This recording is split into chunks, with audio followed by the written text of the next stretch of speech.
you assure us that you will not enter into a nuclear cooperation agreement with Saudi Arabia that does not have that same gold standard of security to make sure they're not building a nuclear weapon? Well, first I will tell you that there has been no conversation about entering into one. For example, during the recent trip. And can you, I've got limited time. I can't. So here's the thing. I can Sir, tell you. either give me a yes, give me a no. Well, I'm going to give you my answer if you want my answer. But I want a yes this is not or a no. game show. Reclaiming my time. Well, reclaim your time, but it's not a game show. I get to answer. These are complex questions. Let me answer. Mr. Secretary, I'm reclaiming my time. The filibustering takes place in the Senate, not here. I'm not filibustering. I'm trying to answer your question. You're trying. Let's go on to the next question. With regard to Iran, can you assure us that you will continue sanctions on Iran until they verifiably agree to abandon all enrichment? That's a yes or no question. No, it's not. Well, can you give me a yes or no? Or should I go on to the next question? We believe that Iran should not be allowed to enrich uranium. Correct.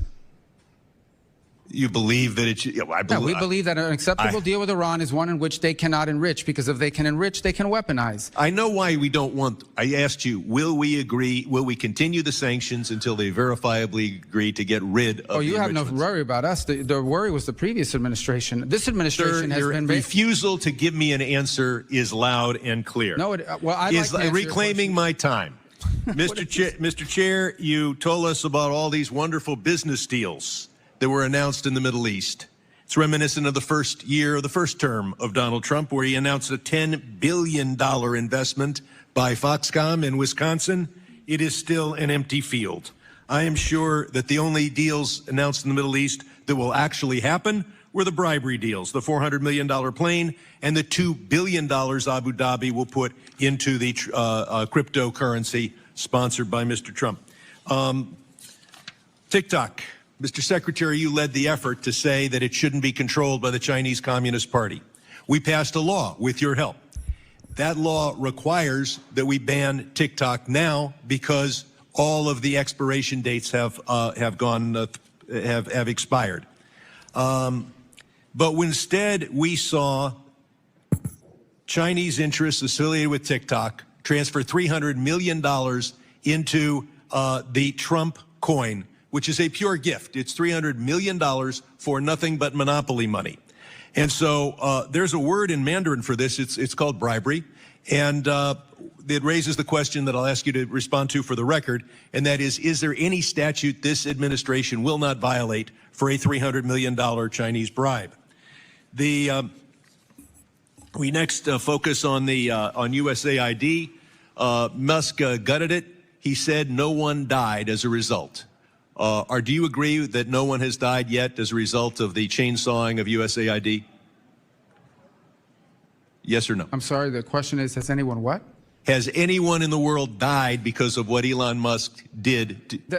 Listen. Yes or no, reclaiming my time. If you won't answer. So basically, Donald Trump, his administration, they are now unsanctioning some of Iran's oil after Iran refused to negotiate with them. This unsanctioning is still going on of Iranian oil. It is also the same case with Russia. When Marco Rubio was asked this question, whether he will continue to sanction Iran until they agree to this nuclear deal, according to the terms and conditions of Donald Trump, Marco Rubio did not answer the question directly, and he was right at that moment. This guy is really smart in that sense that he doesn't know what Donald Trump will do in regards to the sanction, because he could use that as a leverage to have Iran come on the negotiating table. But the bad news is that Iran doesn't care. Iran doesn't care about those sanctions anymore because they have exerted their power, economic power, by controlling or choking the Strait of Hormuz, seeing how United States oil and gas prices are skyrocketing. Right now, Iran doesn't need those sanctions to be lifted because their economy is just going to boom. And as I said, that Donald Trump made Iranian economy great again through this war. Before the war, they were very, very hesitant. They were using those quote-unquote shadow fleet to transport oil to China, but now they're doing it in the open sky. And United States can do nothing, even though they're there in the Strait of Hormuz, maintaining that blockade. But China and Iran, they have had enough of Trump's bullying, and now this sanctioning, this restrictions, this ban, none of those things work anymore. Subscribe for more videos in the next one.